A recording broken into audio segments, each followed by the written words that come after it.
anyone a little bit late can trickle in. First, I'd like to welcome everyone to our 2025 AGM, the 38th one.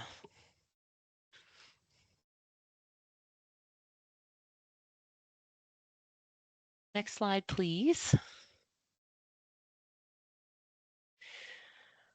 So some quick video call etiquette and rules of conduct for our meeting. So if you have any questions or you would like to voice opposition to any of the motions put forward during this meeting, please use the chat function of Teams. Thanks to Matthew Brewer, who is going to be moderating the chat today. And we are committed to getting responses to all of your questions. If there's a time issue or we do not have time to address it during this meeting, rest assured we will follow up. And similarly, if you want to send us a question, not through the chat, please feel free to email our secretariat and we will get back to you in a timely manner. So only active members, that is ROHs or ROHTs, are allowed to submit questions and vote at our meeting. We do use a consensus decision-making style. That is, we will ask if anyone is opposed. We do not ask if you are in favor. So we will ask, is anyone opposed? At that point, you would make your opposition clear in the chat function, and we would discuss at that time. If there is any sort of technical malfunction, we can adjourn and recess, but fingers crossed that doesn't happen. And we are recording the meeting. So if at any point you have a technical malfunction and you are unable to join or you get booted off, we do have a recording of the meeting. And note that any other recording of this meeting is prohibited. Okay, great. So take a moment, have a look at our agenda for today. We've started with our etiquette and we will be moving forward in a timely manner. We're going to try our best to stay on time, both in interest of everyone's schedules and for the benefit of our presenter later this afternoon. So once you've had a moment, I ask for a motion to approve this agenda, and I will also need a seconder. So again, please use the chat function to either motion or second. Excellent. I'm seeing some pop up. Any opposed?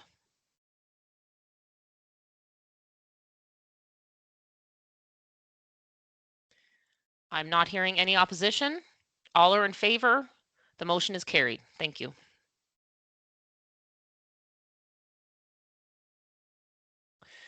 Similarly, the 2024 AGM minutes, they were distributed after the AGM. I am also asking for both a motion and a seconder to approve the minutes from our 2024 AGM.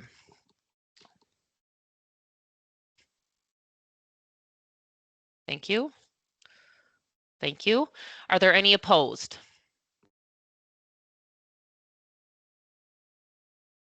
Not hearing any opposition. All are in favor. The motion is carried. Thank you. Okay, well, moving into our president's report, my report for this year. Up on the screen, you'll see our wonderful 2024-2025 Board of Directors. And there will be no changes this year. We did have some terms expire, but those individuals did get re-elected back to the board. So our board for 2025-2026 is the same as you see on this screen.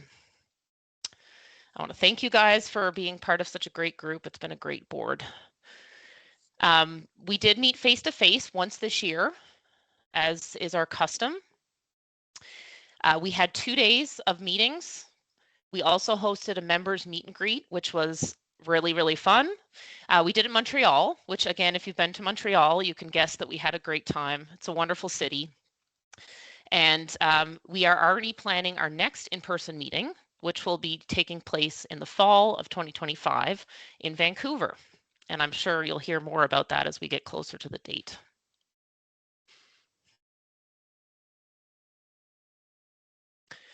Some key accomplishments from this year. One of our major accomplishments, which we're very proud of, is winning the bid to host the 2027 Iowa Scientific Conference in Montreal. This was a very competitive process, and we're very proud that we won this bid, and we're very excited to move forward with planning this conference. And we'll be talking more about it as we move through this presentation. And of course, as we get closer to the date, we'll be leaning on our membership to help make this happen. So this year, we also expanded the eligibility requirements to achieve an ROH designation. We've continued collaborating with multiple strategic partners. Most notably, we are part of a new Pan-Canadian OHS collaboration group that is named the Canadian Occupational Health and Safety Professions Alliance. I'm not going to say the French name. My apologies in advance. The board members know my French is less than spectacular. But COSHPA is our acronym. This, again, we'll hear a little bit more about this later in the presentation, but we are very honored and excited to see what this group will accomplish over the next years. We revised our examination handbook with expanded and prep course recommendations, which came from you guys, from our membership. So thank you for those of you who responded and gave ideas for those candidates who are preparing for our exams. And we continue to work on competencies, roles and responsibilities, and written procedures for all of the roles within our organization.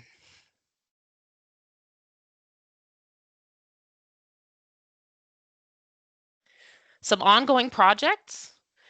Obviously, in preparation for Iowa 2027, we are starting to work on developing the major committees that we will need to make this conference happen.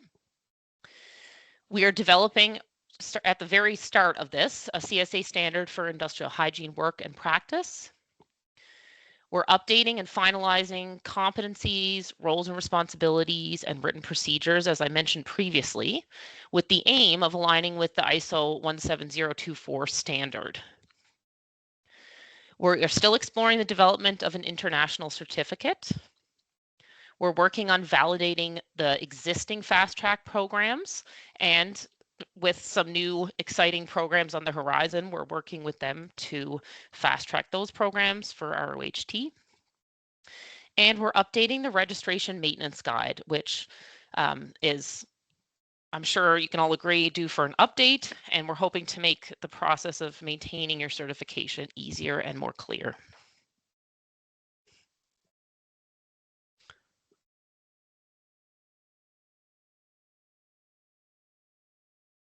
With that, I'll pass it along to our wonderful Vice President, Kiet. You know what, Alex? I don't see Kiet on the call. So maybe do you want to just continue in his absence? Okay, will do. Nope, Kiet is actually here. He has his hand raised. Sorry, where are you, Kiet? I need to unmute you. Oh, there you are.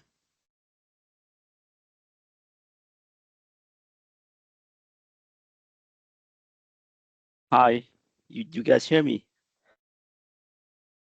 We do, Hello. yes. Yes. We can hear you. So hi, my name is Kit Nguyen. I am currently one of the two Quebec directors as well as the VP of the CRBOH. For the VP report, we have 3 ongoing projects. The CSA project, the International Certificate and the Manual Policies and Procedures. For the CSA standard on occupational hygiene, as a reminder, we got a very good response last year with the CSA steering committee. And as a follow-up, the committee is now discussing with the researchers to define questions to be included in a research proposal to validate the need of such a standard in Canada. Of course, during this process, we will remain as a consulting team independently should there are any questions that are arisen. For the international certificate, I think it's important to stress that given the new developments happening in the world right now, most particularly the awakening of occupational hygiene as a problem in many different countries. It is important for us as a world-renowned board to assert our importance by providing guidance and or help certified professionals in occupational hygiene in those countries that do not have a board. As such, we are revising our ROHT fast track to include not only new Canadian programs, but also international ones. Aside from the immediate impact of having more ROHTs in our board, such an initiative may provide international volunteering experience for future ROHs and ROHTs, and may also push further the boundaries of our influence worldwide. As for the ROH fast track, we will start it after we finish the ROHT, one thing at a time. Next slide, please. Finally, the manual policies and procedures.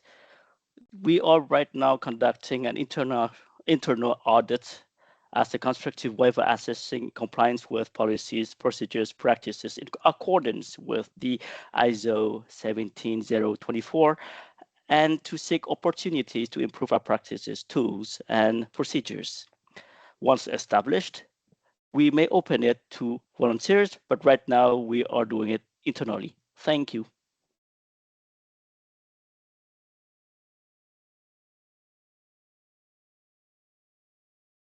Thank you, Kiet. With that, we'll move on to our treasurer's report. Kevin, turn it over to you. Thanks, Alex. Good afternoon, everybody. My name is Kevin Schmidt. I'm one of the ROH directors for Ontario, and I'm also the treasurer. I'll be walking you through the treasurer's report, which highlights the board's financial performance and outlook. Before I get into the bulk of the information, I just want to say there's a lot of detail here in the financial information. There is a lot of detail in the financial information, and I'll only be covering things at a very high level. If you want more details or the audited financial statements are available by contacting the Secretariat, or please feel free to ask any questions during the presentation, or feel free to contact me after the AGM and I'd be happy to answer any questions. So just some highlights on a financial outlook. So over the past 5 years, the board's managed the organization with a budget surplus. I will note that 2025, though, marks a deliberate shift as the budget includes a planned deficit, and this is primarily due to the seed funding being set aside for the 2027 IOHA Scientific Conference. The goal will be ultimately to recoup that seed money from the conference in 2027 by breaking even or ideally making a small profit off of that endeavor. Despite the planned deficit, our financial position remains strong and we're well prepared to host the event. From exam fee revenue, we're seeing a significant increase in exam revenues. We've had twice as many candidates this spring compared to last year. And as a member-driven organization, this is a very positive trend for our financial sustainability. Also, in regards to membership, from a financial perspective, our membership numbers have remained stable, even with a growing number of retirements. And this is largely due to an influx of new candidates challenging exams. We expect that trend to continue, which supports our long-term growth and stability of the organization. And then finally, looking ahead from a financial perspective, we're optimistic. The board's efforts to collaborate and promote are paying off. Hosting the conference in 2027 also presents another opportunity for growth and visibility. Next slide, yeah. So this slide shows our statement of financial position. A statement of financial position is also known as a balance sheet. It provides a snapshot of the organization's assets, or what we own, and our liabilities, or what we owe, and then our net assets, which is, if you were a private company, that would be your equity, which shows our organization's financial standing and available resources. So as of 2024, we have over 206,000 in total assets, with liabilities decreasing year over year, and our net assets have grown steadily, reaching over $168,000 in 2024.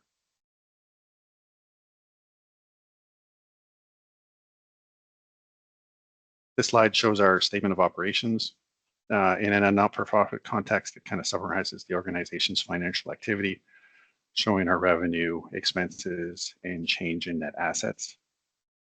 So in 2024, our revenue was just over $102,000, with exam fees and miscellaneous income showing notable increases. And the increase in miscellaneous income is largely from job postings that we've had come into the board. Expenses were around $85,000, resulting in a surplus in 2024 of nearly $17,000. And this continues our trend of increasing net assets.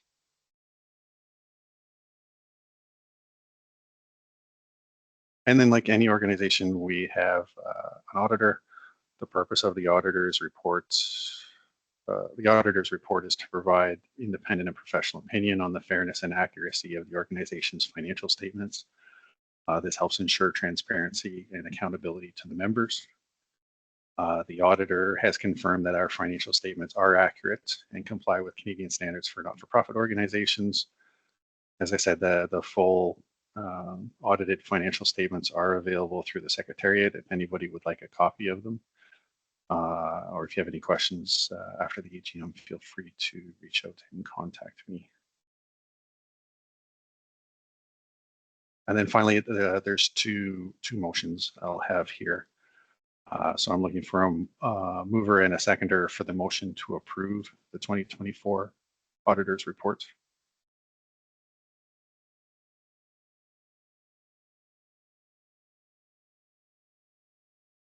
Thanks, Paul. Thanks, Matt.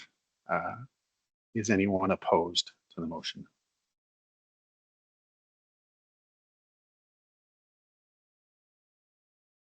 Seeing no opposition, the motion is accepted. The second the second motion I have is I'm looking for a mover and a seconder for the motion to appoint Scarrow and Donald as our auditors for 2025 again.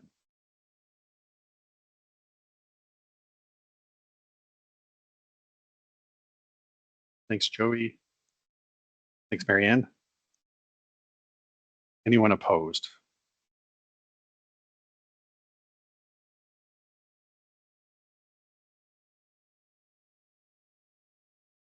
All right, seeing no opposition, that motion will pass as well. I now will turn it over to Tara for the registrar's report. Hi, everyone. Thanks, Kevin. So on this slide, you can see from the graph that we had a bit of a drop in 2019 and we kind of remained consistent since then. But over the last year, we have been seeing an increase in total membership, particularly in the ROHT section of our membership. For the next slide.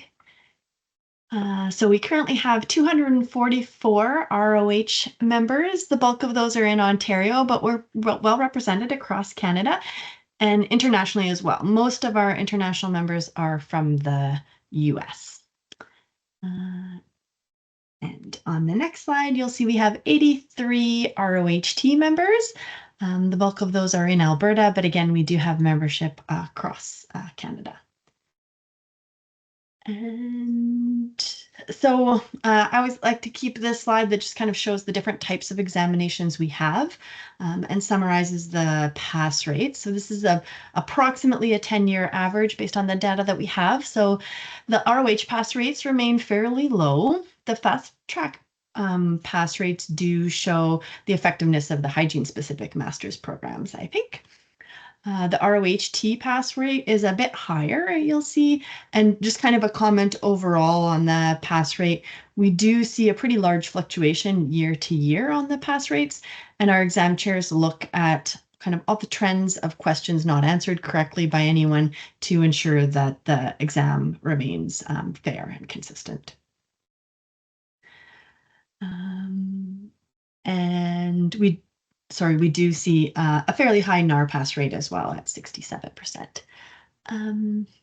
Okay, sorry, you can go to the next slide now. So congratulations to our new ROH members in 2000. 2024, we had 10 new ROH and 5 new already this year, which does not include anyone who challenged the exam this spring, as we're still kind of in that phase between the written and the oral exam phase of the exam. But welcome to our new members: Sophia, Monica, Melanie, Brian, Brad, Michael, Sebastian, Scott, Jeff, Sana, and Jordan, Miriam, Pietro, Mazen, and Nancy. Happy to have you part of the membership. And then similarly for our ROHT, we had 11 new ROHT members in 2024 and 7 new this year who have just joined us over this last week following the results of their spring exam. So welcome to Sheila, Carmen, Daniel, Mathieu, Natasha, Christine, Frank, Gerald, Warren, Samuel, Audrey, and Kyle, Connor, Dustin, Logan, Kevin, Thomas, and Nicole. So exciting to have so many new members. So you can see that we are kind of having more people apply and challenge the exam.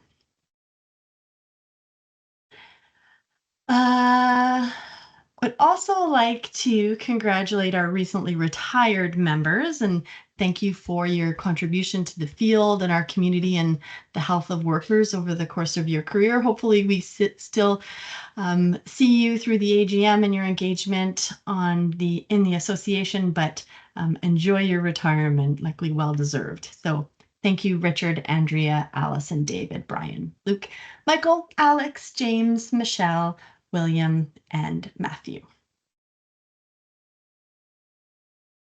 And finally, to close off my report, I'd like to take the opportunity to remember one of our colleagues who passed away at the end of last year. I had the pleasure of working with Darren McPherson in the early years of my career, and he was a smart, fun, and caring person committed to improving the health of workers, which was illustrated through his work in a number of industries, including advocacy for workers. He was also an active member of the CRBOH, most recently as an oral examiner, a loss to our community for sure. So I'll pass that over to Joey now for the committee reports. Hi, thank you very much, Altera.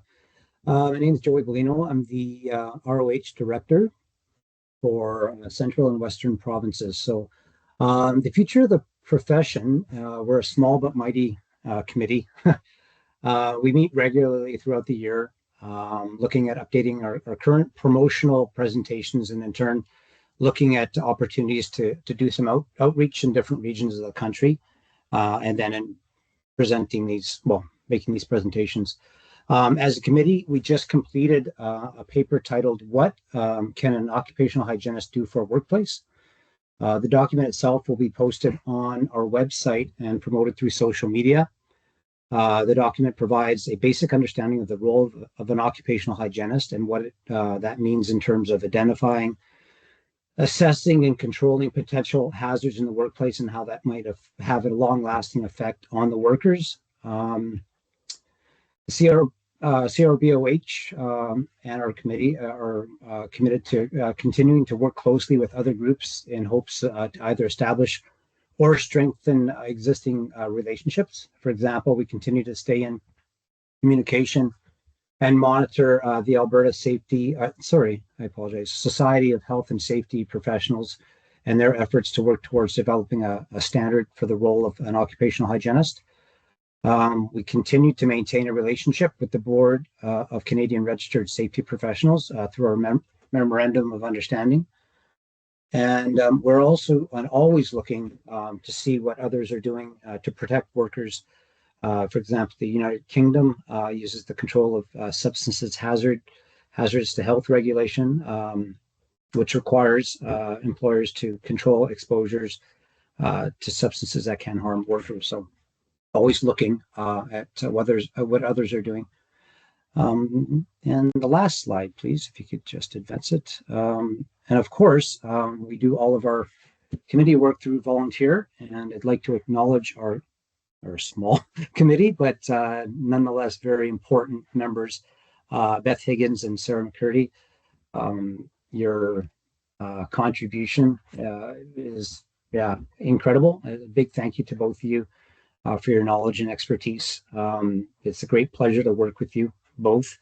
And of course, like any committee, if anybody's interested in joining, you can certainly send us a message.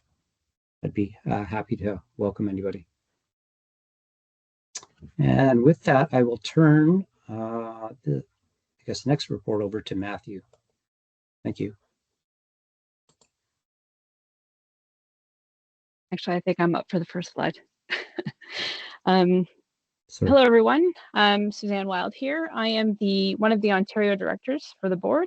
I'm also the Canadian representative on the Iowa board. And through the Iowa, I'm also the chair of the governance committee. So it seems fitting that I present I selfishly wanted to submit or to present this slide for an update on our 2027 Iowa conference planning. So we have a number of committees formed, and we're also looking to form a few more committees as time progresses. We are working with a third-party provider, Venue West, and they're helping us with the logistics. But we do have a number of committees. The first one being the Conference Organizing Committee, and the co-chairs are myself and Renee LeBlanc. The Scientific Conference Content Committee, which is a mouthful, the co-chairs are Jerome and Victoria. And then the Local and the Social Planning Committee will be co-chaired by Kiet and Guillaume. So we're looking for volunteers for all of the committees, of course, but we are still looking for co-chairs for the Translation Committee, the Exhibitor and Sponsorship Committee, and the Volunteer Committee. And there's more information on, Matthew just posted, there's more information on what each of the committees do in our most recent email that was sent out.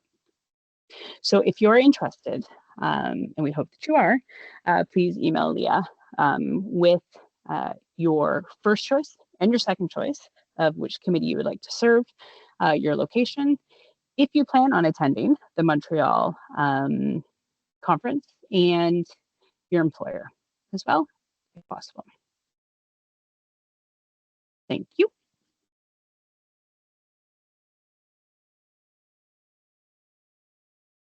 Okay, over to you, Matthew. Excuse me, sorry. So this is my part now. Hello, everyone. My name is Matthew Brewer. I am your External Affairs NAR representative. So just as a reminder, NAR, as we refer to it, is under Iowa. It's the National Accreditation Recognition Committee. So this committee oversees the certification process for occupational hygiene associations around the world, including our own. We recognize national organizations that offer certification exams and meet the standards set out in the Iowa Model Certification Program. So we look for groups that meet or exceed the standards. For those that do, they can apply to be part of the NAR. If they're approved, they're recognized for a 5-year term. After that, there's a reassessment to make sure they're still meeting the criteria and continuing to improve their programs over time. Each recognized organization also names a representative to actively participate in this group. And for this group, I am the representative. So in the past year, some of the main things we've done, the ongoing initiatives are we've completed several re-recognition reviews and have more in the pipeline. We've been helping a few organizations, which you can see here. We've reviewed and supported new applicants, including IIHA, SAHIO, MNAOH, and ABHO. Please don't ask me what those ones mean. I would have to look it up again because we're dealing with international acronyms. But we're helping bring more groups into the fold. We also have brought on a new chief reviewer, and we're doing some solid work around leadership succession planning and keep things moving smoothly in the future here with the group. Our committee's been meeting regularly every month, except for July, with the usual July break here, to stay aligned and keep the work on track. And we've kept up steady communication with the member associations to make sure we're all consistent in how we apply standards across the board. We also get to share a lot of information with each other, so we are able to be stronger by being part of this organization. That's what the NAR process, what the NAR group has been doing for the past year on your behalf. And that is it for me. I will hand it on. Thanks, Matthew. You're welcome. Continuing along, so a little bit more about our organizational collaboration and outreach. So as I mentioned previously, we are one of 6 leading Canadian organizations who are part of the newly formed Canadian Occupational Health and Safety Professions Alliance. We just named ourselves literally last month, so I'm still getting used to the name, but the group itself is a strong collaboration. We have organizations in OH&S, in occupational hygiene, in ergonomics, and our goal as a group is to explore enhanced collaboration of health and safety in Canada. We recognize that in the past, these disciplines have operated independently or not in a way that is conducive to collaboration, and we're trying to change that. We're trying to understand that there is crossover in the professions, there's ways that we can complement each other, and the end goal obviously being better protection for Canadians and Canadian workers. So we were very excited to be offered a seat at that table and very optimistic as to what the future will bring for that group. Further to that, we continue to stay in communication with the Alberta Society of Health and Safety Professionals. They have been working very diligently in the province of Alberta for title and scope protection for occupational hygienists as well as safety professionals. And that initiative is still alive, and the CRBOH is still in support of that initiative and involved with what's going on that side. Next slide, please. So Brad is unable to join us today, unfortunately, so I will be presenting in lieu of Brad. So Brad is the chair of the Communications and Promotions Committee.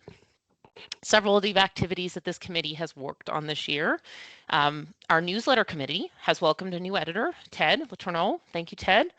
And the newsletter is published 3 times annually, and there's not a volunteer call out there, but if anyone on this call, any of our members are ever interested in submitting material, I encourage you to do so. We're always looking for interesting articles and shares for our newsletter. We've been exploring options for digital badges and digital certificates. We have made a real push this year to increase collaboration and engage with similar industrial and occupational hygiene memberships and partners. One example is AIHA local sections. We've made a push to bring all of those local sections and organizations to the table and talk about collaborating and working on some outstanding projects together. And the committee, lastly, also selected 2025 recipients for both the Lifetime Achievement Award and the Student Award. If you are interested in some CRBOH merchandise, we have frames, we have stamps, we have seals.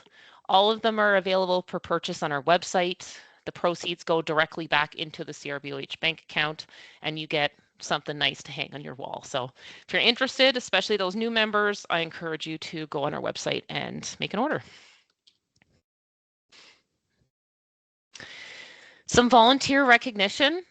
As with many of our initiatives, if not all of them, would not be possible without the work of our volunteers. And we sincerely thank you and are very appreciative to all of our contributors.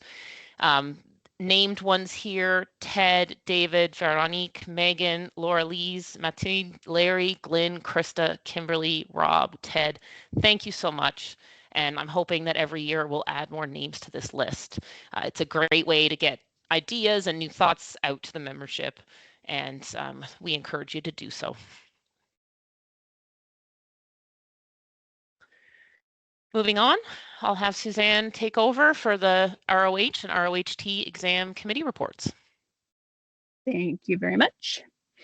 We'd like to start off with a big thank you to Paul Bozak for his years of service as the ROH written exam chair. He will be missed. And he has passed the torch on to Dr. Victoria Arundale, who has taken over the chair position in 2025. So thank you, Paul and Victoria. We are so looking forward to working with you as well. So as mentioned, so the new written exam chair for the ROH committee is Victoria, and then ROHT committee chair is Dave. We still have 3 chief oral examiners, and that's Andrea, Guillaume, and Lydia.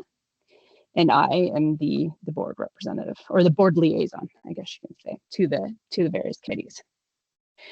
So this is just a summary of what's been happening on the ROH exam written committee. And we've had various, thank you for the various committee members, Paul, Victoria, Chris, Andrea, Renee, Nicholas, Capuchin, I said that wrong, Andrea, Chamonix, and Robin.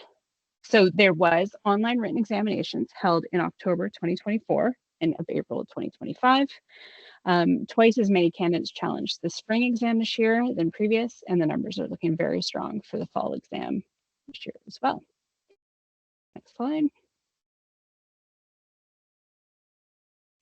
And so for the summary of the oral exam committee report, again, as mentioned before, we have 3 chief oral exams, or examiners, I should say, Andrea, Lady, and Guillaume. And then each oral exam panel includes at least 1 chief oral examiner. And then the rest of the panels are filled by the other panel members as listed here. So we have various panel members depending on the location in which the oral exam is taking place. And thank you to those representatives. Next slide. And as mentioned before, Dave is the chair of the ROHT written exam committee. And we thank the committee members from this past year, Corey, Nancy, Pierre, Ronald, Brad, and Guillaume. Thank you. So some highlights for the ROHT. There is greater recognition of the ROHT designation, which it kind of indicates that a lot of, we like to say that it's indicative of employers adding ROHT as a desired qualification. And there's definite interest from the Canadian Armed Forces in having more of their members obtain the ROHT designations as well. And we'd just like to thank Corey and Pierre for their work on the committee. I guess they are stepping down from their committee. We're taking a break from the committee work, and we thank you for your efforts. So I mean, and we've said this numerous times before, you know, many of our committees would not be able to function without our volunteers, and we cannot thank our committee members and our chairs enough. Full stop. If you are interested in joining any of these committees, please reach out to Leah, and we will make sure that your interest is put forth to the correct chairs. Thank you again.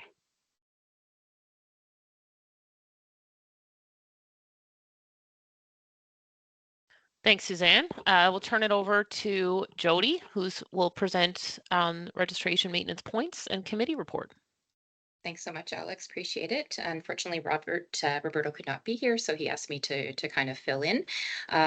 Lots of interesting things going on with the maintenance committee. So a few news and noteworthies. You probably would have seen a few emails coming out.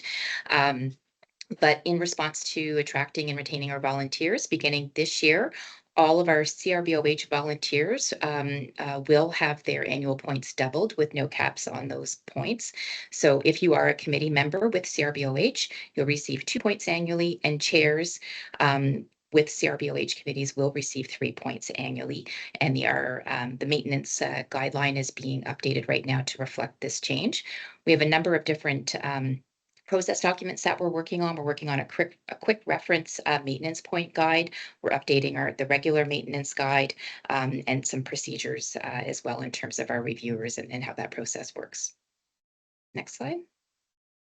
Also, new and noteworthy is starting in 2026, members submitting for registration maintenance will be required to take a 2-hour ethics course as part of their maintenance cycle. Ethics courses relating to health and safety or any other science and professional designation will be considered acceptable, and other courses will be acceptable on a case-by-case basis. So we're working through that process right now. We'll be having some more discussions. Would encourage you to start looking at that. That will be in effect in 2026 cycle. Just a reminder that the 15% reduction that was applied in 2020 will no longer be applicable starting in the maintenance cycle ending in 2025. So we will be returning with this cycle date to the points requirement of 50 points for ROHs and 40 points for ROHTs. We still are using the online system for submitting all of our worksheets. And at this time, only the platform is being used. We're not accepting Excel or Word documents. And again, we've already talked about the ethics course, which will start in 2026, a 2-hour ethics course. In terms of a summary of where we are in terms of reviewing for this cycle end date in 2024 on the ROH side, we have 28 members, 17 are fully completed and would have received their letters and seals. We have 1 that's in review and 10 that are still not submitted and will likely have to send additional reminders. ROHTs, a total of 8 for this cycle, 6 fully completed, 2 in review, and all have been submitted. So thank you for that. And that's effective as of June 8th. And again, in the recurring theme of volunteers, thank you so much to all of the committee members. Again, we couldn't do this without you. Our reviewers include Angie, Krista, Mike, Matthew, Ronald, and Kathy. So thanks again. We really do appreciate all your hard work.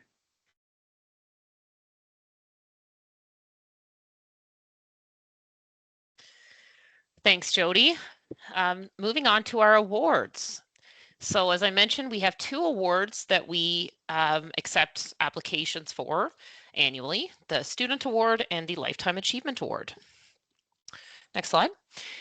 So congratulations to our 2025 recipient of the Mark Cousineau Student Award, Stephanie Wu, who is enrolled in a Master's of Occupational and Environmental Hygiene program at UBC.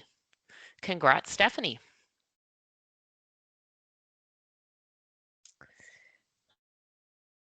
Our Lifetime Achievement Award, which is named after Andrea Sass-Korsak, is in honor of extensive and excellent contributions to the profession of occupational hygiene at a provincial, national, and international level. And we did have multiple wonderful applications this year. And at this point, I'll pass the mic over, I should say, to Guillaume Lachapelle, who will introduce his nominee and the winner of our 2025 Lifetime Achievement Award. Thank you so much. Nice being with you all. I'm Guillaume Lachapelle. I'm one of the chief oral examiner. It's with a very, excitement that I'm happy to present Claude Larivière as the 2025 recipient. And Claude will do a little talk after this introduction. I've known Claude for more than 25 years. He's been always a good mentor and support and very excellent hygienist in the world of the aluminum industry and recognized internationally. And a big supporter also of the CRBOH. So without any delay, je vous présente Claude Larivière, le gagnant de cette année, avec beaucoup d'honneur. Et puis, je te laisse la parole, Claude, pour un petit speech.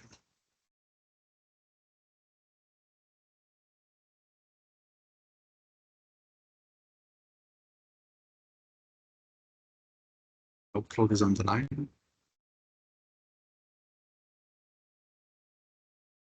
Claude, are you there?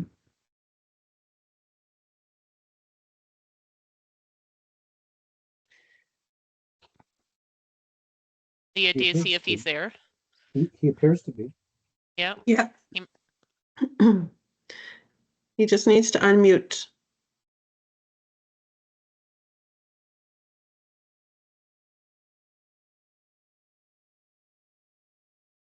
Keeping us in suspense here. Yeah. Claude, you have to unmute.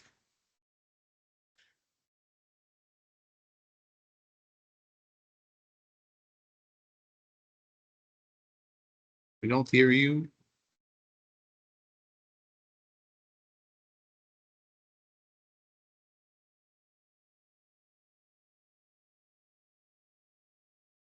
Is there a way you can unmute him yourself, Leah?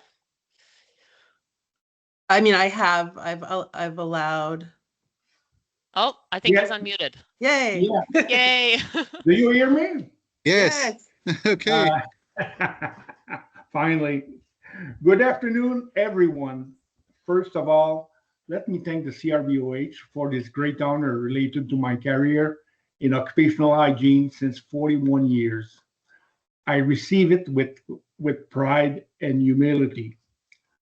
I would also like to share it with my wife, Francine, who has always been so supportive, and also with my former colleague and friends from Alcan, now Rio Tinto Aluminium, and Guillaume Lachapelle, for sure.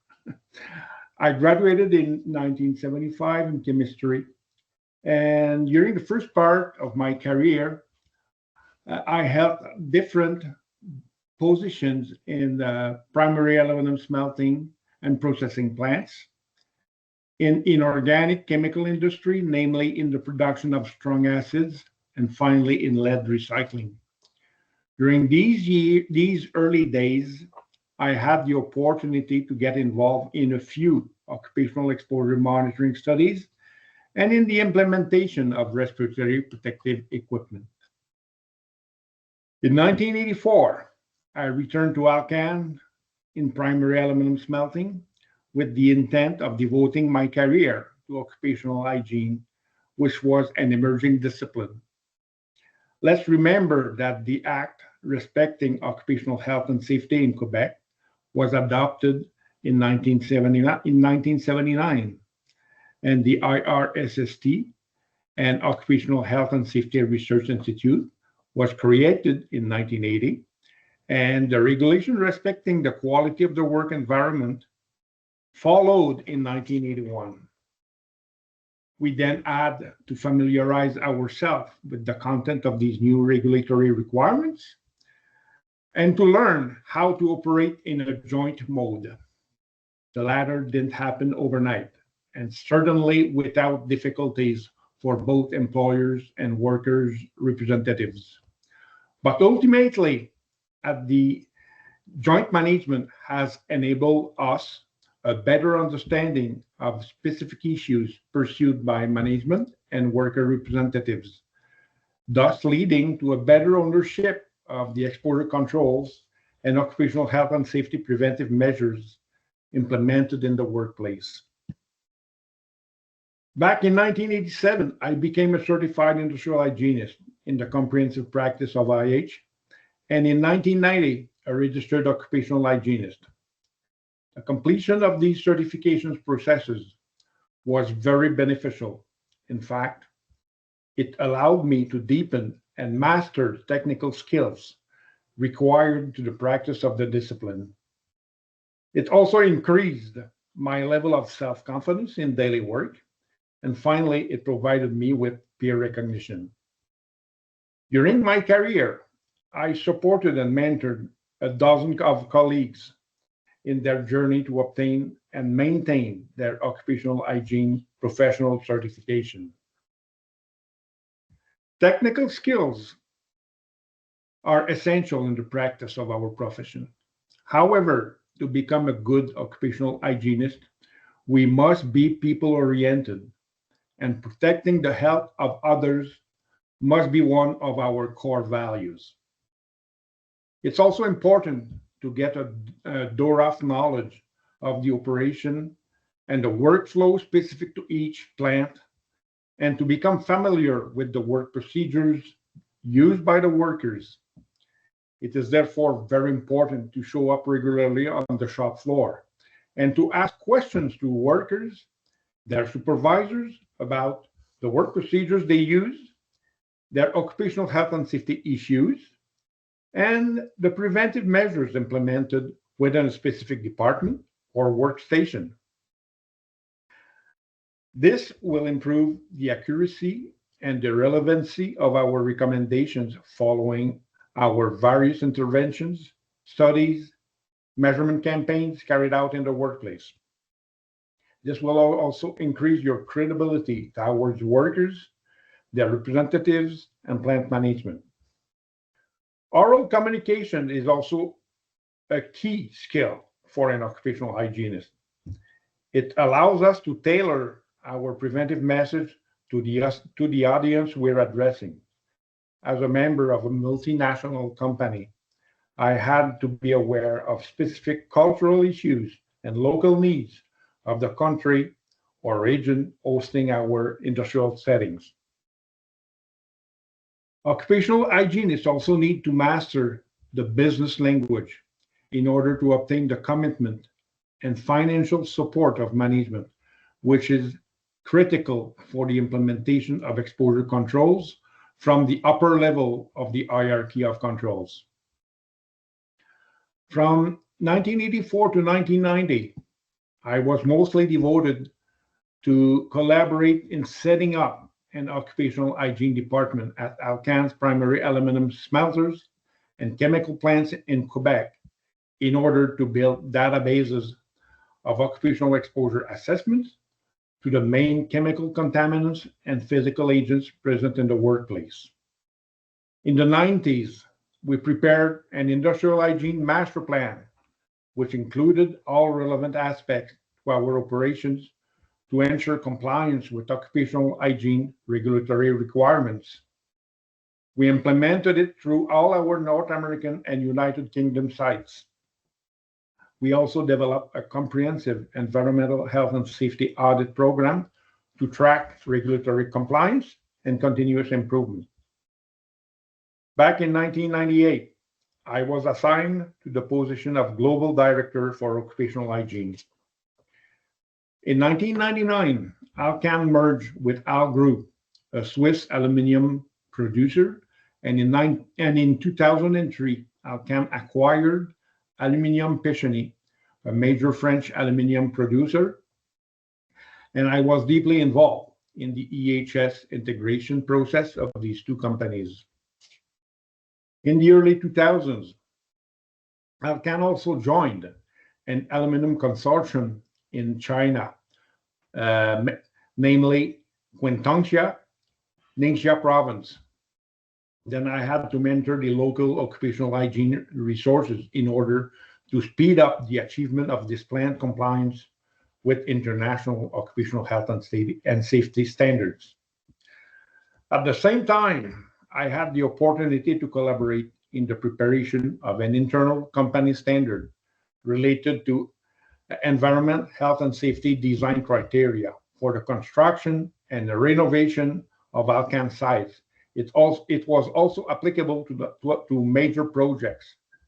I am very proud of this achievement, since it is entirely in line with the spirit of the law, namely the identification of risk and the possibility to fix these problems at their source. This work may be difficult or demanding, but it offers the best return on investment for the effort made. In 2007, Rio Tinto acquired Alcan, and I spent the following 2 years working on the integration of these two large companies in terms of environmental, health, and safety. I was subsequently offered in 2010 a generous voluntary departure offer. So I took this opportunity to start my own occupational hygiene consulting firm, ensuring it remained a part-time job. I have to say that much work in occupational health has already been accomplished in our industrial society, which is a very, very good thing. But there is still a lot to do.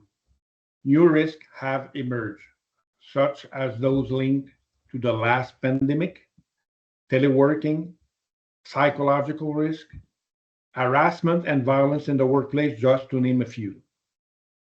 15 years later, here I am, still in the saddle, enjoying pleasure of providing technical support and expertise in our occupational hygiene clients. I currently foresee the end of this wonderful journey, which brought me so much, both professionally and personally. Again, thank you very much for this recognition and to your attention. That's it. Congratulations, Claude, from all of us. Well deserved.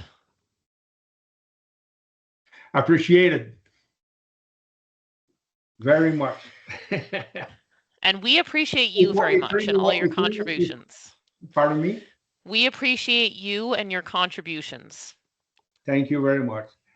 This recognition was really unexpected, but I tell you what, I really enjoy it. Thank you so much for it. You're very welcome. Right.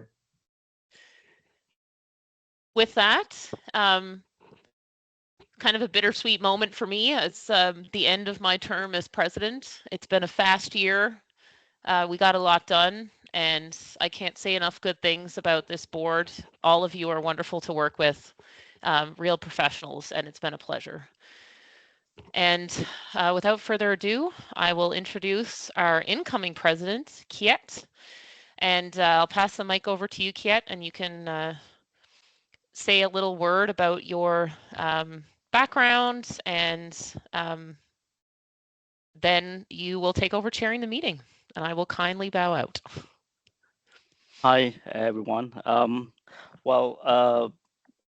I think that we are running out of time, and instead of me reading what I wrote there, I would like to take these 2 minutes to thank, first of all, Alex for all your work. It is important to tell you guys that she did an amazing job, and now the bar is quite high.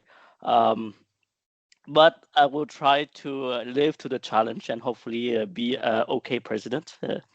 And the second point is that I realized that I didn't thank the people that did the standard, the CSA standard and the international certificate with me, though they are not officially a project yet.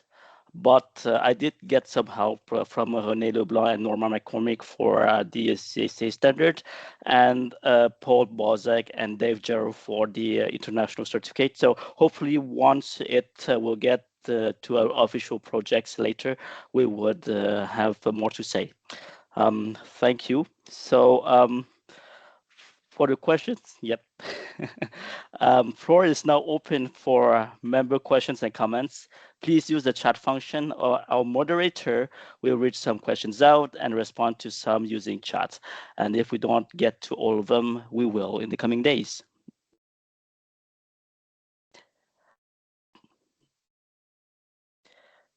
Can I get a motion to adjourn the meeting? For some reason, I could not see anything. So can somebody help me see? We have a motion and a seconder. Yes. Thank you. So we will now start our presentation, Asbestos and Other Elongate Mineral Particles, How Toxicology Makes Risk Assessment Possible, with guest speaker, Dr. Andrey Korchevskiy. Thank you. Hello. Do we wait 5 minutes break or we start?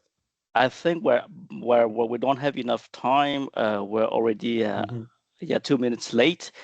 So I'm worried that you will not be able to finish your presentation. So I suggest we continue. Okay, so let me go to. Okay. Can you hear me well? Can you confirm that you hear me well? Yes, we hear you. Loud and clear. Yeah. Thank you very much. And my slides are on the screen, right? And thank you very much for the invitation. It's a great opportunity, great honor for me to be with you today, for your amazing body that it's doing so many good things for people in Canada. I appreciate very much the invite, and I hope it will be interesting. 1 hour, at least for me, it's very interesting to talk about this topic. So as it was announced, asbestos and other elongate mineral particles.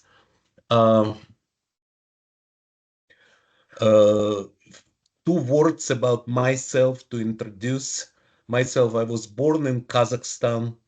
I moved to the United States in 2009. I have PhD in mathematics and doctorate in biology. I'm a diplomate of American Board of Toxicology, certified industrial hygienist. I am also current, for second year in a row, I am a chair of risk committee of American Industrial Hygiene Association, AIHA. And thinking about the topic and generally what I want you to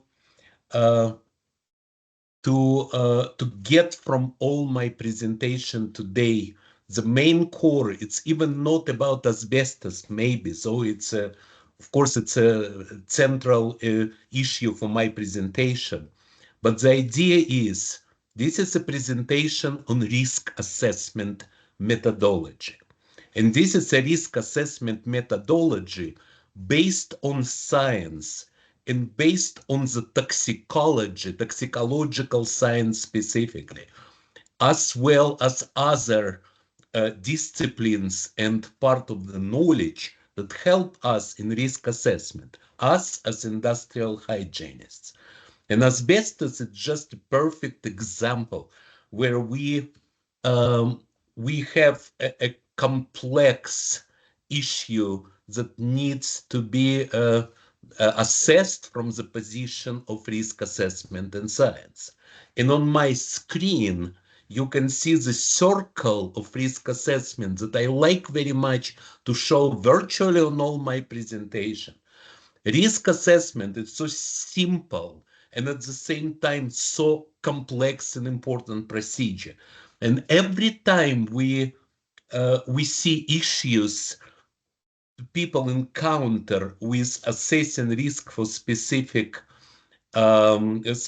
factors, agents of occupational environment, or other pathways of exposure, every time only risk assessment can bring you answers, because every step is essential, starting with the hazard identification when we try to understand the toxicity of the agent, origin of the agent, what we generally deal with.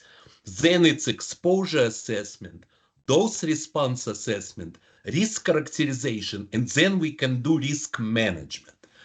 Very often we observe on very different levels, sometimes how government treat the regulation, sometimes at the level of the companies. We see attempts to jump from hazard identification right to risk management. And this is wrong. You need to go all the way. Otherwise, you always deal with hazards that you try to simplify. And in the end, the answer can be everything is dangerous. Or otherwise, okay, so if everything is dangerous and there is no priorities, so there is no sense of interventions, because it will still remain a hazard everywhere, every step of myself. So I have a scenario for today. It's a scenario for risk assessment. Let's read it. When I have long classes, of course, we would do it together. You would have a chance to calculate everything yourself. Today, it's just a screening presentation. We will just see the main ideas. And maybe you can come back and maybe we can meet for a longer time at some point and really do a big class for risk assessment and the role of toxicology in risk assessment. But here is it. Mr. X worked as a driver at metal mining operations for 20 years. He started at the age 30. Then we have an exposure assessment for this guy, and let's simplify it a little bit. Exposure assessment is usually a complex process, but let's assume that measurements were made at his workplace, and we kind of assume that this level of measurement will characterize all his life, all his work time at this mine. That's not always the case, of course, but it's a simplification for my purposes. So a series of measurement made, and it was found by phase contrast microscopy that elongate mineral particles were present in the air, and average time-weighted average was 0.1 fiber per cubic centimeter by PCM. Okay, so we know elongate mineral particles, and I will give you the definitions in a few minutes. We will go through it. It's just my task. Then I use electron microscopy, let's say transmission electron microscopy, to determine what elongate mineral particles were there. And I see that it's 10% chrysotile, 5% hematite, 40% non-asbestiform tremolite, and 45%, let's say, unspecified amphibole. So the laboratory tells us, okay, it's elongate mineral particles, and we don't have much information about that except that it seemed like amphiboles. Okay, so now I want to determine what is excess lifetime risk of mesothelioma for Mr. X from each of the components of the exposure. And there are many reasons why I need it. There are many reasons why I need it by component, because in this case I can talk to the geologist to understand the source, to see if I can localize, what does it mean for workers in my mine, whatever. Many reasons that this is not theoretical task. It's something with very practical applications. And so the methodology of risk assessment for asbestos and other elongate mineral particles, it's a not very simple area, because in spite of us facing asbestos hazards for decades, we only now have scientific knowledge that gives us opportunity to evaluate risks, not just to kind of look at asbestos and say, okay, we have a problem. This book was published last year. I'm proud that we published it. So I am a lead editor of this book. If you can obtain it, it would be great. If not, once again, there are many sources that you can use, and this book is online, by the way, can be accessed online. But it's health risk assessment for asbestos and other fibrous minerals, something I will be telling you in brief during my presentation. So what's elongate mineral particles? This term is a little bit unusual, because for years we thought about asbestos, and then people started to realize that asbestos is a narrow term, but there is a wider term. Elongate mineral particles, technically, it's any mineral particles with aspect ratio of 3:1 or higher. Okay, all of you can figure out what aspect ratio is. It's a longer dimensions to shorter dimensions, lengths to widths of the particle. So if it's more than 3, and if it's mineral particle, it's elongate. So elongate mineral particles include several categories. First of them is asbestos fibers that we all know about, studied about that in school. many things. It's still a very enigmatic agent. Not all answers yet obtained for asbestos. Besides asbestos, there are also other type of particles resembling asbestos by qualities, and also with the similar geological history. So it's other asbestiform particles.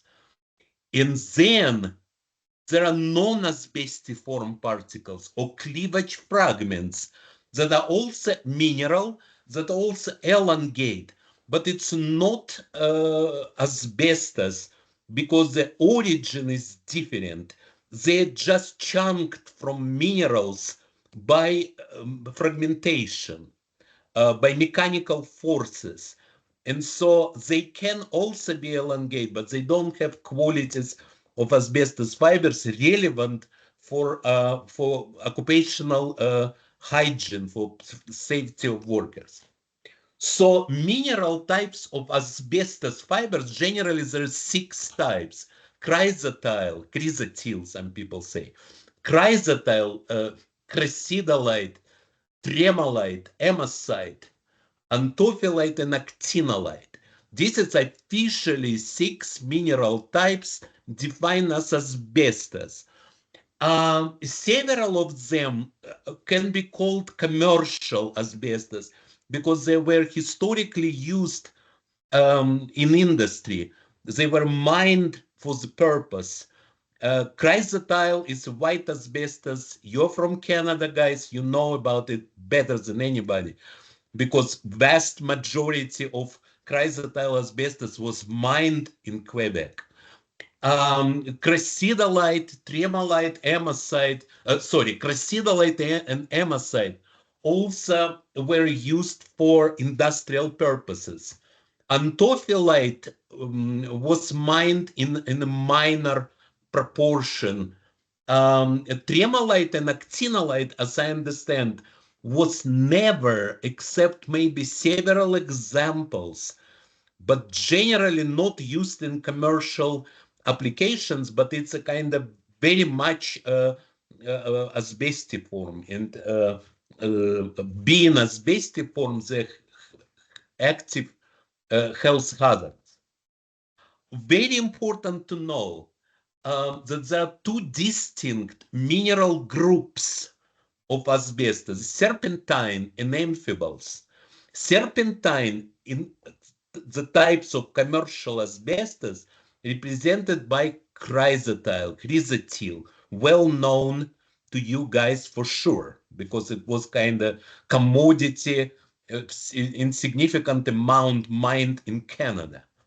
Amphiboles were mined in less amount, and chrysotyl in amphiboles are very different by their quality. So you can read at this slide, serpentine low in iron, they have this clumpy morphology, especially when emitted, dispersed in air. They and they're very short in biopersistence. When they get to human lungs, chrysotyls quickly dissolve or disintegrate.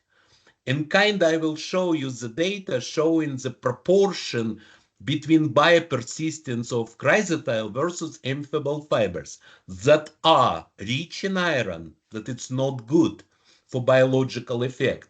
They're very chemically resistant and biologically resistant.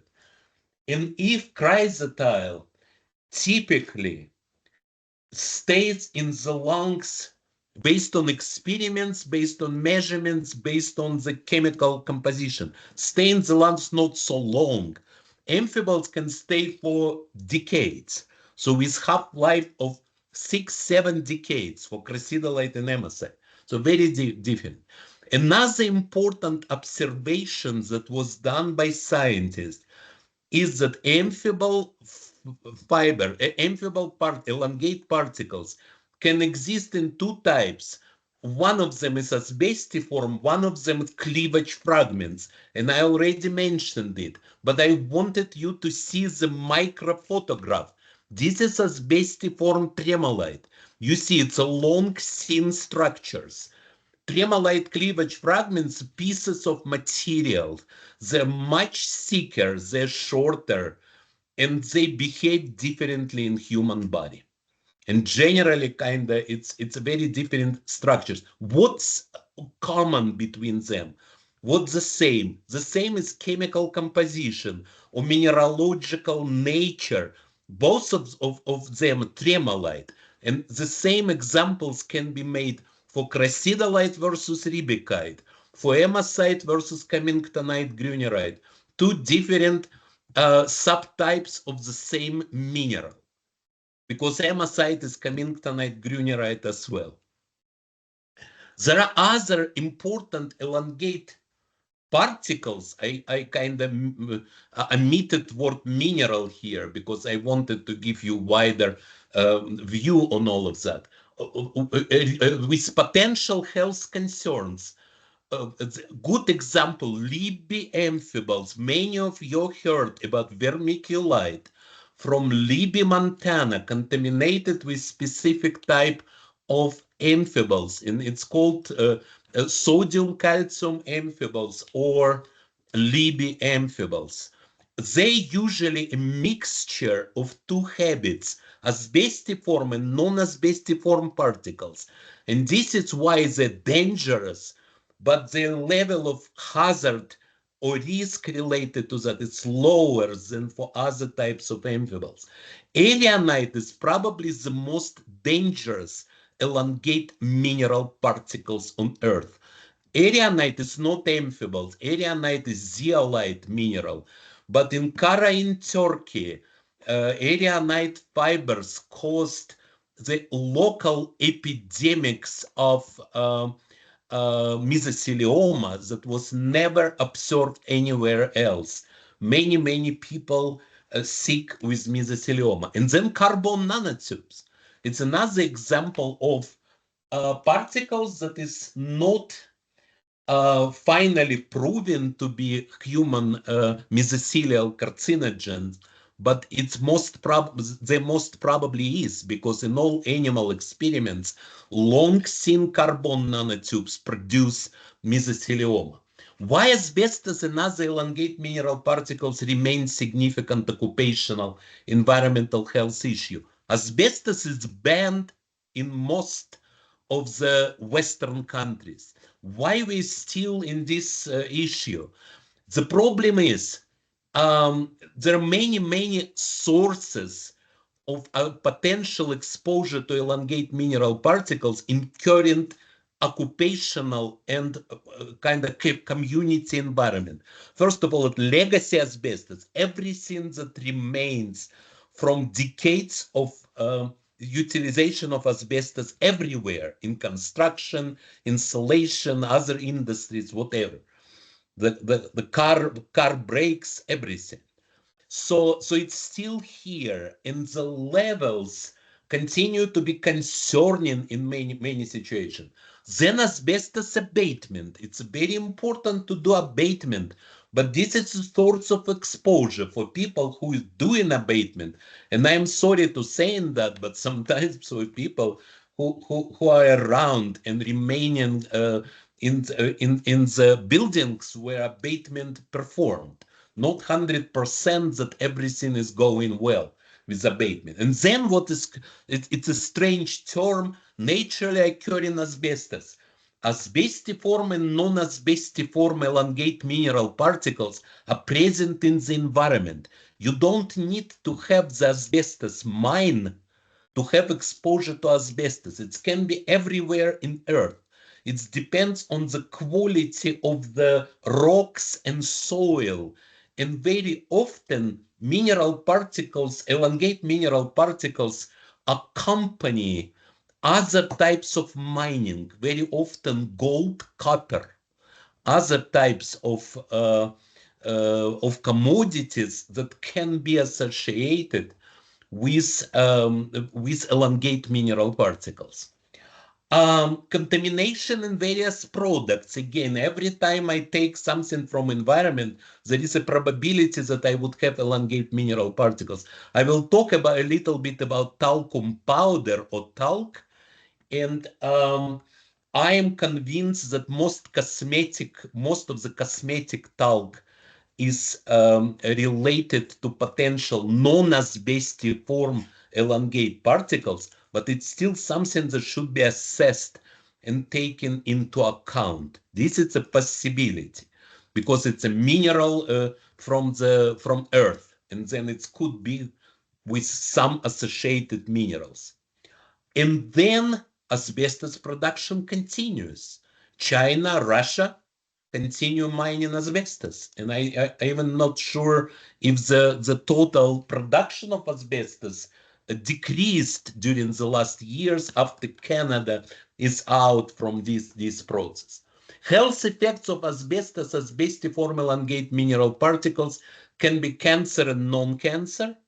And we especially concerned about mesothelioma. I will not talk about anything else. We can spend another time for that. Mesothelioma is really a target health effect for risk assessment related to elongate mineral particles. Most serious uncurable outcome of asbestos exposure or exposure to asbestiform elongate particles. I wanted to remind you that mesothelioma is a long latency cancer. So you need kind of from 10 minimum to about 60 or 70 years to develop this cancer after asbestos exposure. So it's very important. It's a late life hazard. And then another important thing to remember about mesothelioma, spontaneous mesothelial cancers. It's not an invention of scientists, it's reality. Because every cancer can be spontaneous, mesothelioma not an exclusion. And we see it in animals, and we see it in humans that were not exposed. So it's very, very important to have in mind. There is some fraction, and this fraction is substantial. It's about 210 cases per lifetime per million population. Okay, not much, but it's still a number of people who will be affected by this disease just because mesothelial cells divide and errors can happen. So what's important to know about mesothelial agents? I'm sorry. What's important to know about mesotheliomagenic agents? So first of all, mesothelioma in humans and lab animals was demonstrated to be caused selectively, but inhaled elongate structure, asbestos, asbestiform amphiboles, carbon nanotubes of specific size and rigidity. But mesothelioma in humans was not demonstrated to be caused by inhaled not elongate structures, not caused by non-asbestos minerals, or tobacco smoking, or by strong inflammogenic agents like crystalline silica. It's not mesotheliomagenic. Or by carbon nanotubes in general, except if they have some specific characteristics. Sorry, I'm going backward. So I don't have time to talk a lot about the mechanism of toxicity of elongate mineral particles in pleural mesothelioma. You can look at this slide. We most probably will spread my slides. It depends on the organizational committee of your conference. I don't mind if it would be spread. So particles getting into the lungs during breathing, some fraction of them remaining for a long time, some fraction being transferred to the pleura. Inflammation is caused, but as we just mentioned, inflammation is not enough to produce mesothelioma. We need something else. And so it's a second mechanism that is caused by asbestos fibers. Most probably it's immunosuppression that kind of allows cells with damage to survive. not being killed because of the prolonged inflammation that is caused by the same exposure. So it's two counteracting factors. Because it's two counteracting factors, we have two things. First of them, it's a very rare disease. Even in people exposed, mesothelioma is still rare. And second, there is a possibility of threshold. There is a possibility that there is a dose that is not producing mesothelioma in the end. And so this is important to know. The quintessence of the knowledge of elongate mineral particles in mesothelioma, based on the study from recent years, three thoughts that I would like you to remember. Amphiboles are much more potent than chrysotile, much more dangerous. Second, long and thin fibers, more dangerous than short and thick. And second point, the particles should be rigid. It's not enough just to have this elongation. You need to prevent particle from disintegration in human body, especially when a particle is trying to pierce the cell, actually getting inside, mechanically damaging the cells.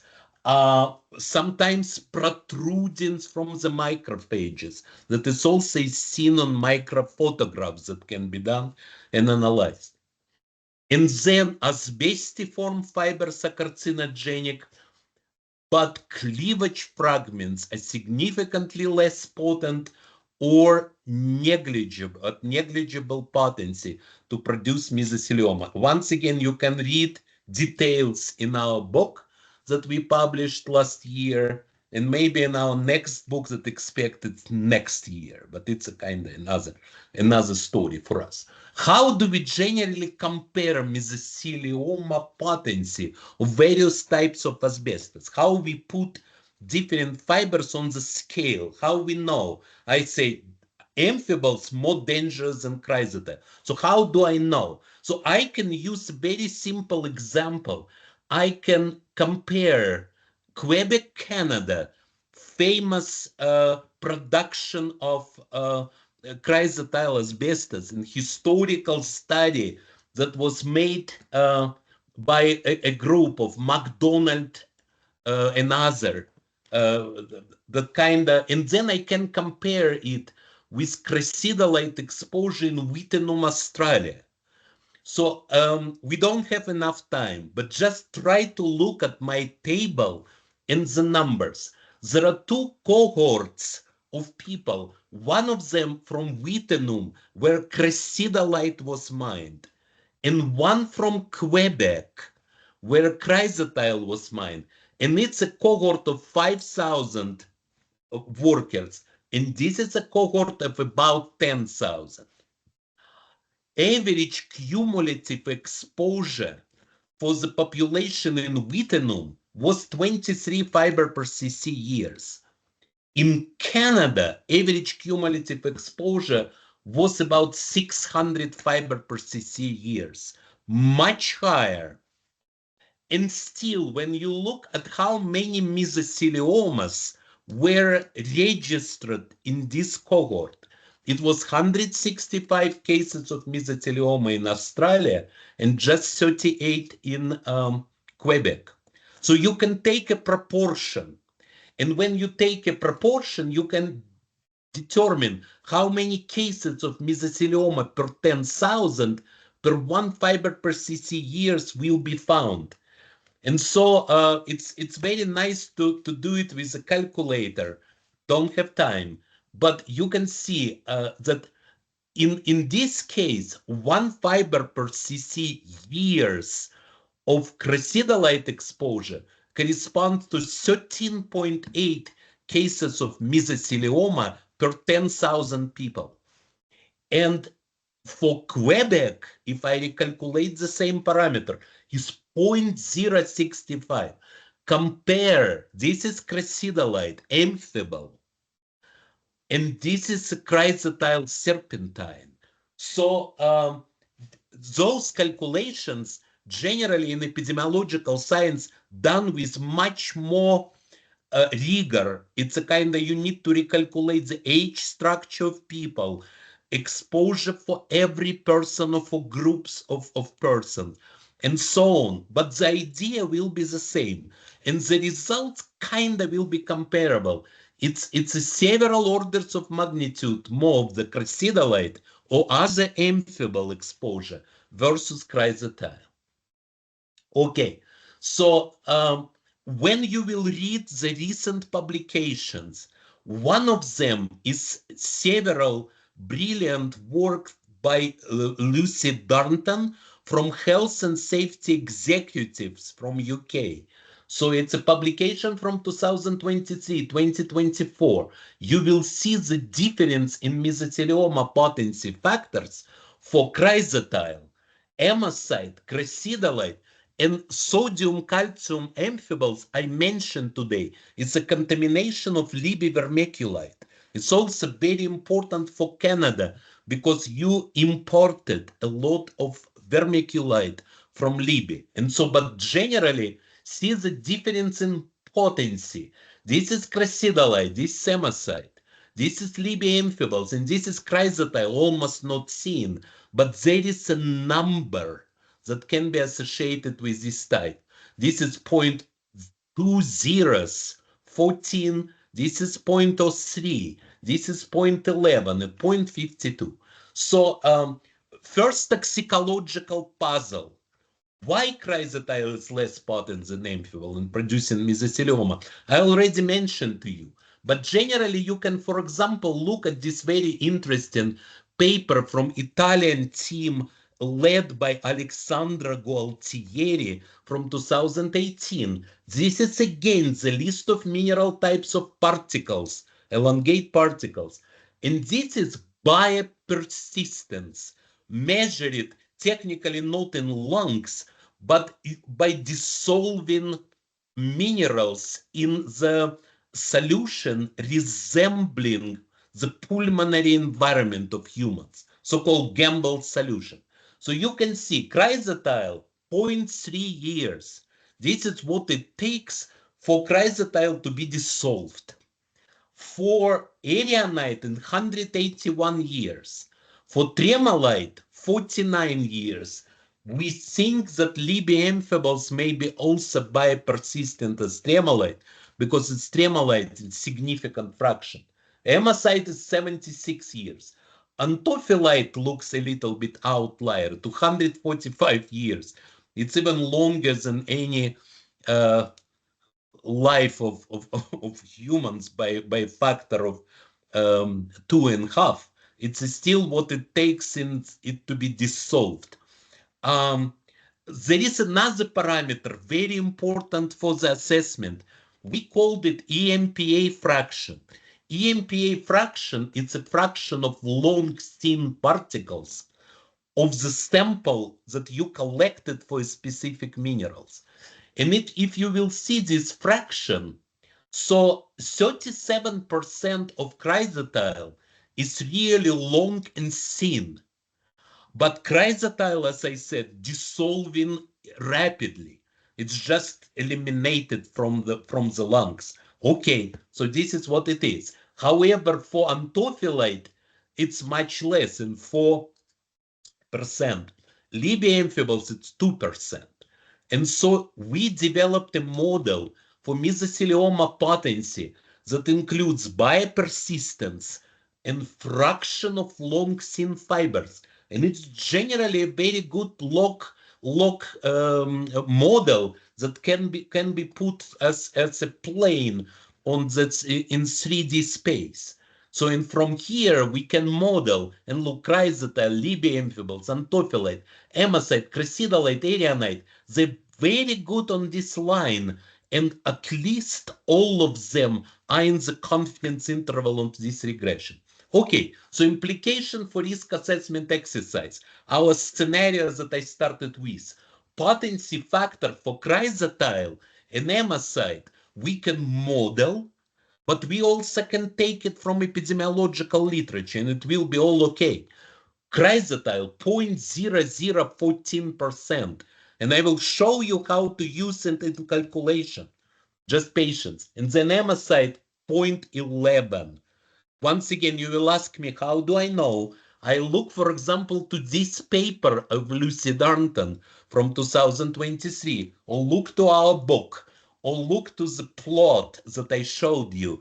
This is kind of the potency, comparative potency for mesothelioma of chrysotile and amosite. So, okay, first puzzle was the first one. Second, why non-asbestiform elongate particles do not produce mesothelioma? You can read again some of our publication. This is our publication from 2025. It's a paper in Toxicology report. It's called Habit of Elongate Amphibole Particles as a Predictor of Mesothelial Carcinogenicity. And you can read here that it's typical for amphiboles to exist in two forms, asbestiform and non-asbestiform, and that qualities, characteristics of these forms are dramatically changed what happened with particles in human lungs. I again want to show you this asbestiform tremolite, what one of the samples we collected ourselves. This is a non-asbestiform tremolite fiber. So they look differently, they behave differently. Look at the size distribution, lengths and widths of asbestiform and non-asbestiform tremolite, especially on the widths. Look at that. This is kind of the very short type of tremolite that is kind non-asbestiform. And then we can use many different methods to substantiate the idea that these short, thick particles are generally not hazardous. It's not asbestiform, not mesotheliomagenic.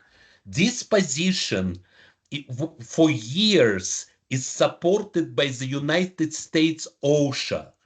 OSHA does not require counting cleavage fragments toward asbestos exposure, and it's correct approach. I hope it will remain. At least it's something that makes much sense.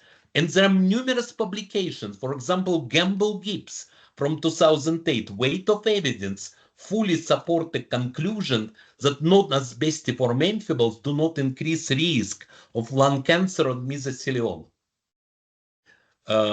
No time, I will not go through this slide, but maybe later when I answer questions.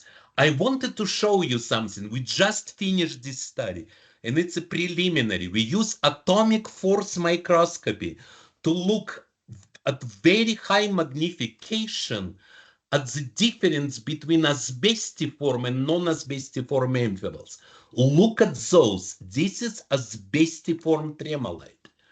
And this is non-asbestiform. This is asbestiform crassidolite. And this is a ribikite that is non-asbestiform variety of the same mineral. You see how well organized and smooth asbestiform particles or asbestos. Same amosite asbestiform, this one. Cummingtonite, non-asbestiform form of the type of the same mineral. Look at that. So it's a smooth structures. I always think about it as difference between crystalline silica and amorphous silica. Many of you know crystalline silica is a carcinogen. Amorphous silica is not.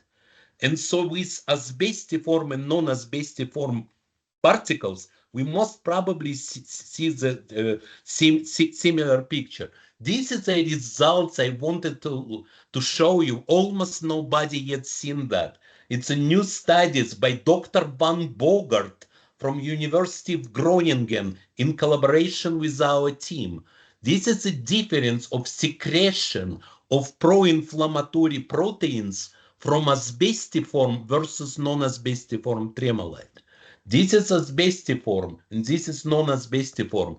So it's a pretty active reaction of the cells, and it's dendritic immune cells that he's kind of exposed to samples of asbestiform, non-asbestiform, and you see very pronounced versus nothing.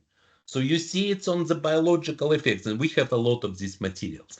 Very important, asbestiform and non-asbestiform particles, very different by the dimensions, but the lengths and widths. This is an example, lengths and widths, and it's a blue and red dots.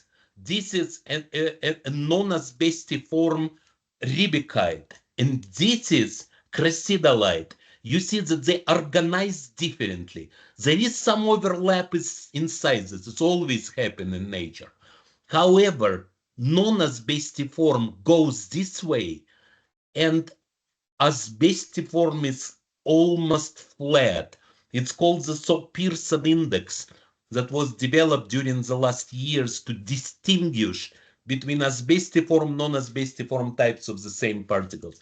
We also published a paper on the discriminant function, again, distinguishing between non-asbestiform and asbestiform amphibals. This is a complex formula, but it generally works. For example, this is tremolite. Different samples, different locations. This is asbestiform, and this is not. And you see that we can generally distinguish between them using two parameters. The function I just showed you and Pearson index. Read about that more, come to our classes, we will teach you doing that. But what I wanted you to remember, the difference is pronounced.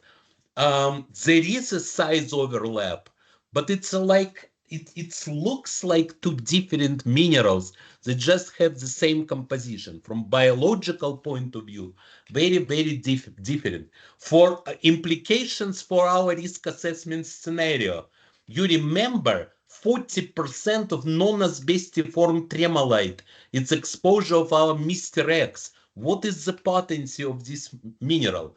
So 0.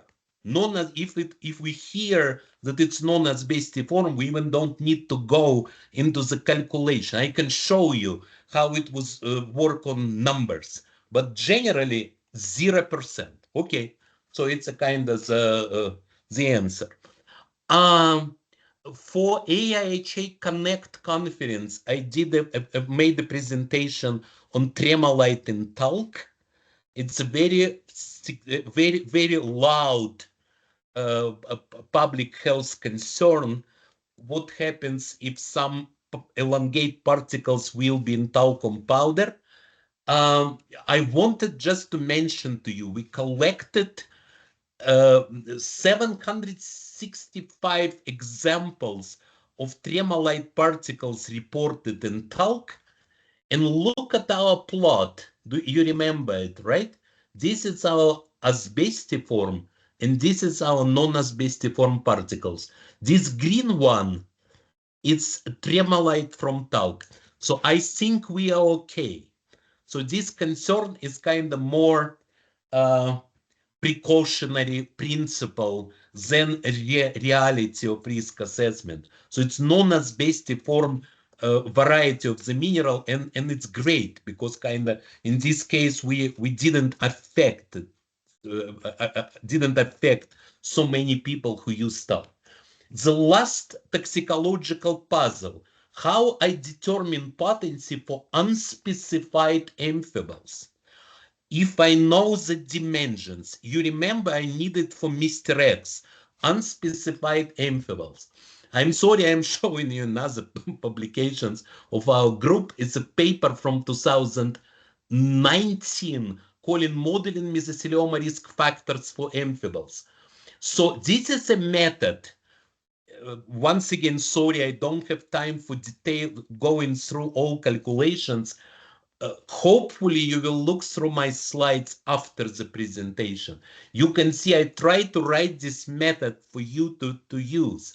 What we need to know is it's a fraction of particles with widths less than 0.15 microns.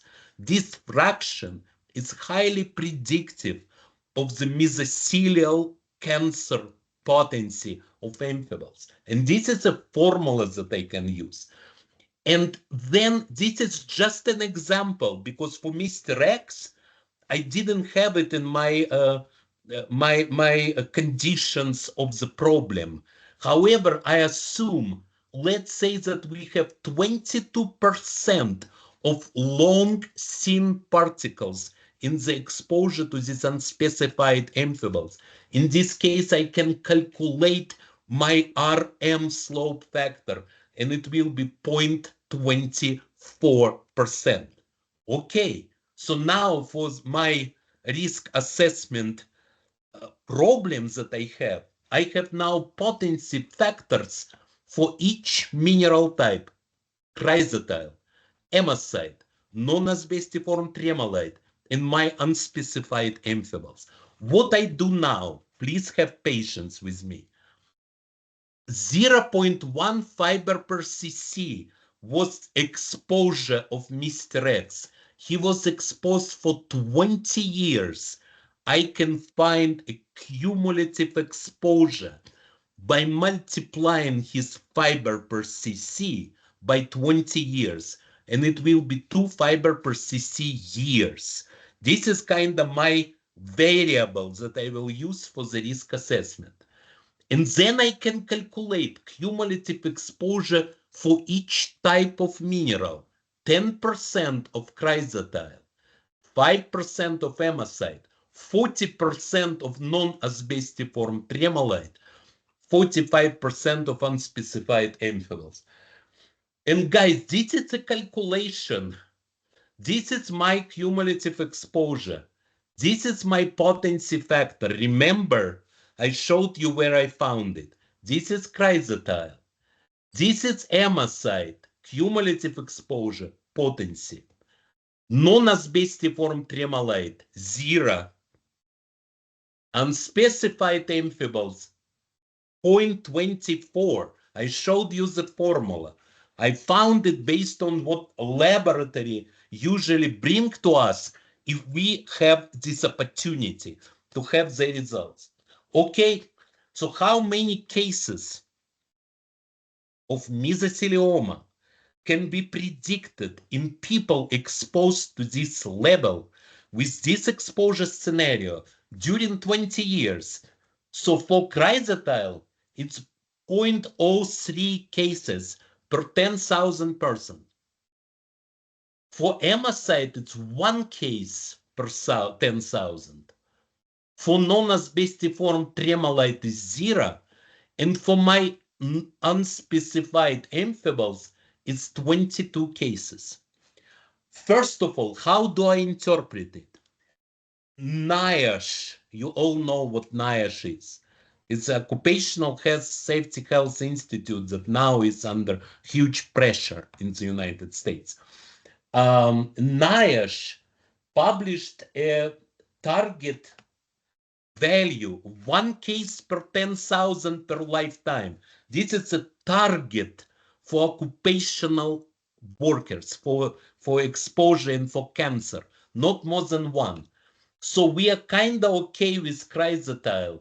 We are okay with non-asbestiform tremolite. For hematite, we are borderline based on this criteria. And for unspecified amphibians, gosh, with 22 cases, it's quite a lot. Now you remember this. This is my cycle of risk assessment. From hazard identification to exposure assessment, to dose response, to risk characterization, to risk management. I put here everything I told you today during my exercise. This is asbestiform elongate particles are related to cancer. This is Mr. X with his mixture of chrysotile, hematite, tremolite, and specified amphibians. This is a reference to dose response slope that I determined. And then total excess risk, it's about 23 cases per 10,000 per lifetime. That is quite a lot. And so at my mining facility, independent of what we talk about Mr. X, I would take precautionary measures: PPE, dust suppression, many things that can be done. Reduce the exposure, and you need to significantly reduce the exposure to get under the criteria. However, it could be different types of discussion.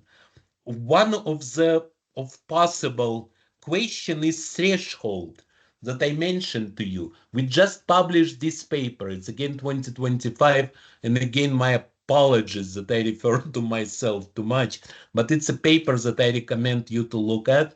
Comparison various methodological approaches to model asbestos threshold for mesothelioma. Not every exposure is causing meso. You need to pass the threshold. And this is new idea because kind of many people believe that you go to zero with cancer, linear non-threshold model. We still believe that threshold exists for mesothelioma for different reasons, for biological reasons and for what we see on data, what epidemiology brings us. But it's not so important for Mr. X. I think that his exposure still will be over the levels that would be considered acceptable. It's mostly because he is exposed to amphiboles, not chrysotile, not non-asbestiform cleavage fragments. And generally, it's all I wanted to tell you, except my conclusions. Recent studies in asbestos toxicology support the idea of different carcinogenic potency for various types and habits of mineral particles. So they're not equal by their biological effects. And it's very important in our assessment. We cannot just mix chrysotile and amphibole exposures. We cannot mix our understanding of non-asbestiform and asbestiform particles because we're getting into the area when everything is dangerous, and it's not a right approach, I think.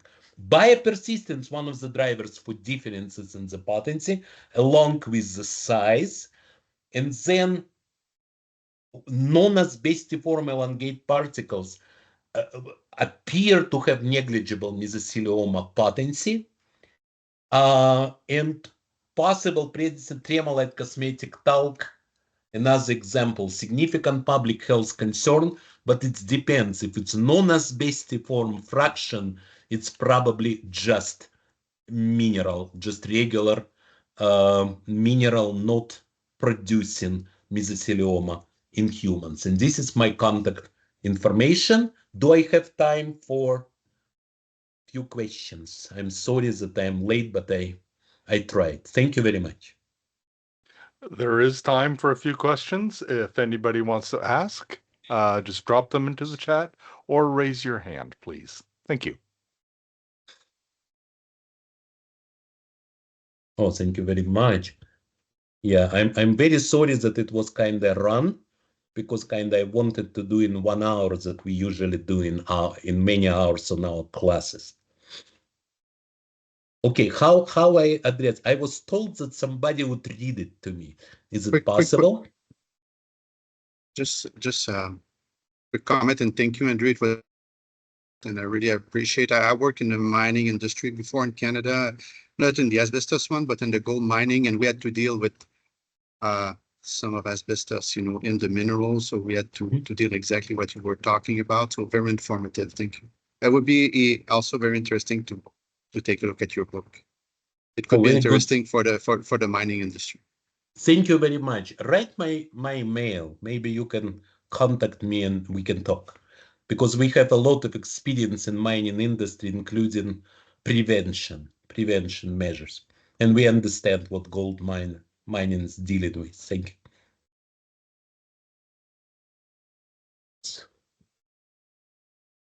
If nobody has a question, I have one though. By the way, I'm blind to this meeting. I don't know why. Maybe Teams discriminate me, but I could not see anybody write any questions. So I'll go for one. In the beginning of my career path as occupational hygiene, I came across some questions in exams or different multiple choice for my various degree regarding asbestos, and there's always this kind of like weird questions. And I paraphrase it: we can eat asbestos, but we cannot inhale it. And with my evolutions in my career, I come up with some physicians that tell me that actually ingesting or eating asbestos could cause stomach cancer.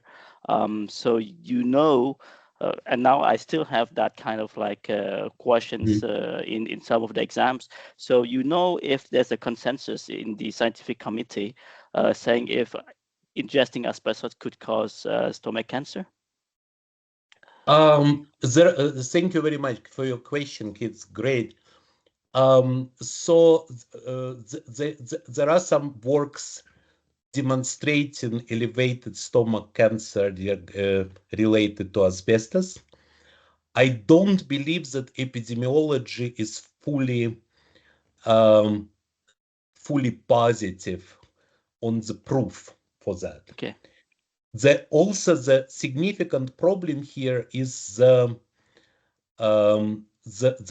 pathway, how asbestos gets there. So asbestos in water was for many years demonstrated not elevating risk of cancer in people. In spite of we use asbestos piping, asbestos containing piping, and for years.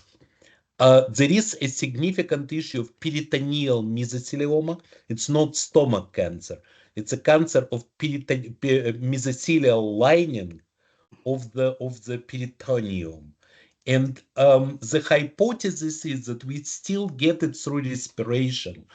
So fibers goes through lungs, goes through pleura, and then potentially go to the blood or transferred by different mechanisms lower to affect the mesothelial tissue. Peritoneal mesothelioma, however, is extremely rare. It's still elevated in commercial asbestos workers, so it's probably fraction of that is spontaneous, and fraction is not. I want you to look at if you will. I'm sorry, I'm not selling this book because it's a publisher who should do that. I'm just saying that we have a chapter here addressing other types of cancer, and you can see what's the logic behind that. But it's primarily respiratory carcinogen, and this is what we are concerned about. Thank you very much. Thank you, but very, very good. It was a great talk, by the way. Thank you. Presentation, I mean.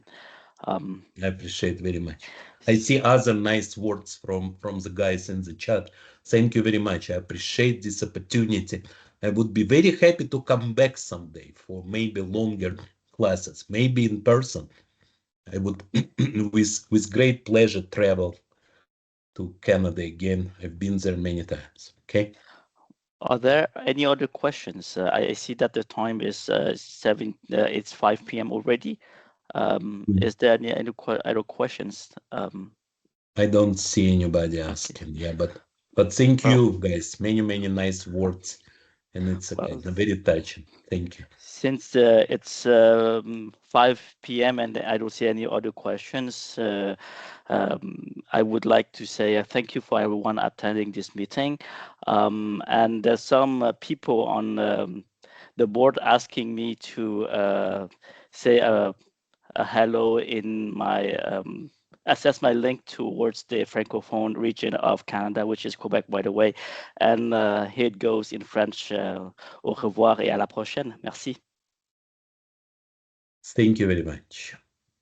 Thank you, and see you next time. Bye. Bye.